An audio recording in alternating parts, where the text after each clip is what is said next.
자영업자가 550만이 되는 시대이기도 하고, 이 중에는 이제 고용원이 있는 자영업자는 130만 정도여서 코로나19 이후에 10% 이상 폐업을 했다고 합니다. 자영업자들이 주로 폐업 원인으로 꼽고 있는 건 여전히 정부 지원 부족을 들고 있습니다. 그만큼 체감 효과가 좀 덜하다고 생각이 들고요. 자영업 대출 총액도 코로나19 이전엔 680조 규모에서 173.6조가 늘어난 859조로 역대 최고치입니다. 이 부분도 사실은 지금 위원장님께서 말씀하시는 가계부채 안에 들어가는 거지 않습니까? 대출이.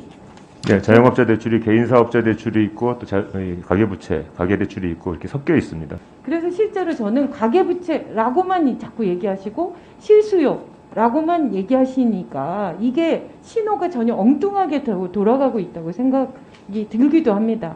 그래서 가계부채라고만 할 게 아니라 조금 더 정책 수요자들에게 체감할 수 있는 방식으로 오해가 최소화될 수 있도록 저는 얘기해 주셔야 된다고 생각하거든요. 그것과 관련해서 소상공인의 이 대출 문제도 저는 좀 지나치게 우리가 너무 위축돼 있다라는 생각을 해봅니다. 프랑스 경우 4만 유로 정도의 정책자금 대출이 가능하기 때문에 개인 대출을 이용할 필요가 없는데, 우리는 정책자금 대출은 다 찾아보면 거의 2천만 원에서 3천만 원 정도입니다.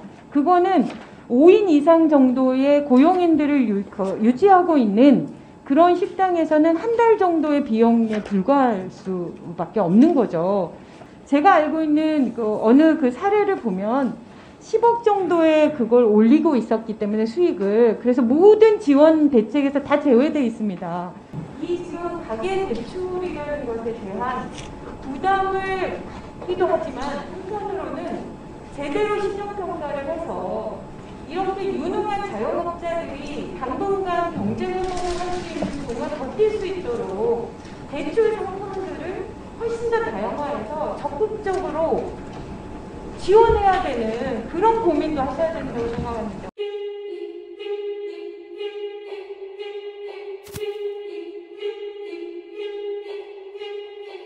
위원장님, 최근에 지금 자영업자들의 여러 가지 비극적인 소식들 많이 들리고 있지 않습니까?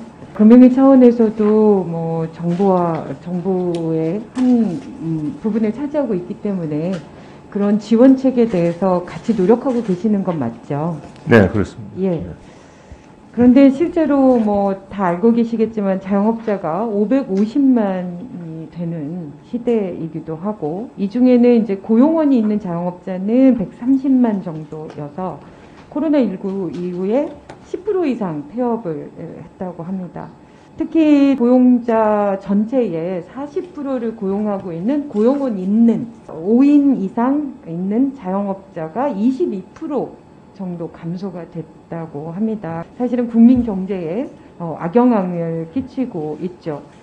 자영업자들이 주로 폐업 원인으로 꼽고 있는 건 여전히 정부 지원 부족을 들고 있습니다. 그만큼 체감 효과가 좀 덜하다고 생각이 들고요. 자영업 대출자는 코로나19 이후로는 신규 대출자가 증가를 해서 전체 자영업자 절반 수준인 250만 명 정도가 이제 대출을 받은 상태이고요. 자영업 대출 총액도 코로나19 이전엔 680조 규모에서 173.6조가 늘어난 859조로 역대 최고치입니다. 이 부분도 사실은 지금 위원장님께서 말씀하시는 가계부채 안에 들어가는 거지 않습니까? 대출이. 네, 자영업자 대출이 개인사업자 대출이 있고 또 가계부채, 가계대출이 있고 이렇게 섞여 있습니다. 그래서 당연히 가계부채 안에 들어가지 않습니까? 예, 가계부채가 한 300조 가까이 됩니다. 그렇습니다. 그래서 저는 이게 악마는 디테일에 있다고, 지금 우리가 코로나19가 우리 대한민국 국가 경제든 모든 영역에서 어떻게 영향을 미치는지는 아무도 모르고 있죠. 그러나 계속 이제 예측하고 다양한 고민을 하면서 이 문제들을 해결해 가려고 하는 거잖아요. 그래서 실제로 저는 가계부채라고만 자꾸 얘기하시고 실수요라고만 얘기하시니까 이게 신호가 전혀 엉뚱하게 돌아가고 있다고 생각이 들기도 합니다. 실제로 부동산 정책 때도 한 영역에서의 중요한 그 정책이 다른 쪽에서 공격을 받거나 이렇게 해서 그 정책 효과가 실추되는 그런 다양한 것들을 아마 위원장님도 경험하시리라고 생각합니다. 그래서 가계부채라고만 할 게 아니라 그 가계부채 안에도 어떤 부분들은 그대로 어쩌면 더 대출을 할 거다.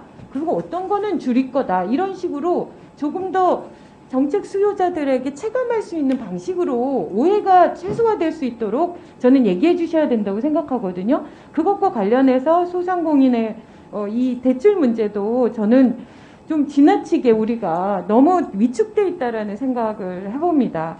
그러니까 실제로 외국의 사례랑도 비교를 해보면 기사에서 보면 프랑스 식당 같은 경우에는 실제로 동일한 사안의 경우에도 정책자금 대출이 너무 자연스럽게 유지가 되기 때문에 그 부분을 개인 대출을 사용할 이유가 없는 거예요.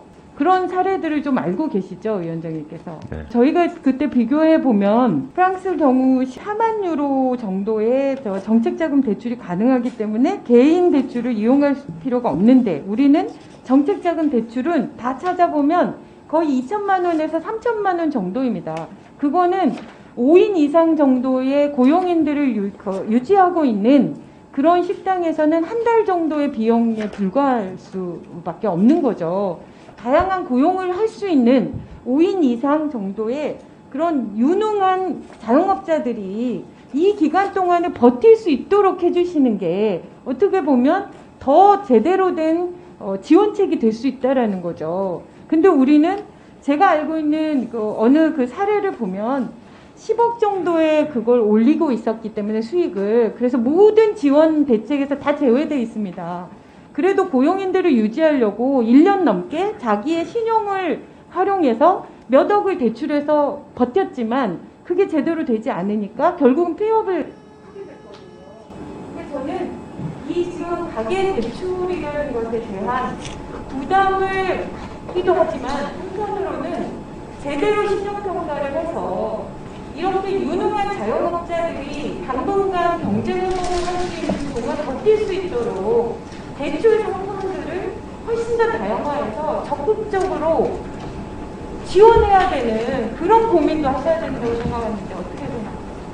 예, 그 의원님 말씀하신 굉장히 중요한 사항인 것 같습니다. 그래서 저희들이 가계 대출 관련해서 가계부채 대책도 만들고 있지만 사실 지금 이 코로나19 상황에서 중소기업, 소상공인, 지금 말씀하신 자영업자 지원하는 게 상당히 중요하다고 저희들도 생각을 하고 그래서 지난번에 잔액이 120조 원 정도에 되는 소상공인하고 중소기업 자영업자 대출에 대해서 만기 연장 그리고 상환 유예 조치도 내년 6월까지로 연장을 한 바가 있습니다. 그리고 아까 슬라이드에도 잠깐 띄워져 있었었는데 소상공인 지원하기 위한 그 대출도 1차 마감하고 2차 10조 원 중에서 한 7.6조 원 정도 대출이 나갔고요. 그것도 앞으로도 더 많이 나갈 거라고 생각을 합니다. 그래서 그런 부분 세심하게 배려를 해야 될 것이고요. 가계부채에 관련된 대책을 만들 때도 아까도 말씀드렸지만 실수요자 부분에 대해서는 저희들이 좀 더 세심하게 보고 대책을 만들어 나가도록 그렇게 하겠습니다.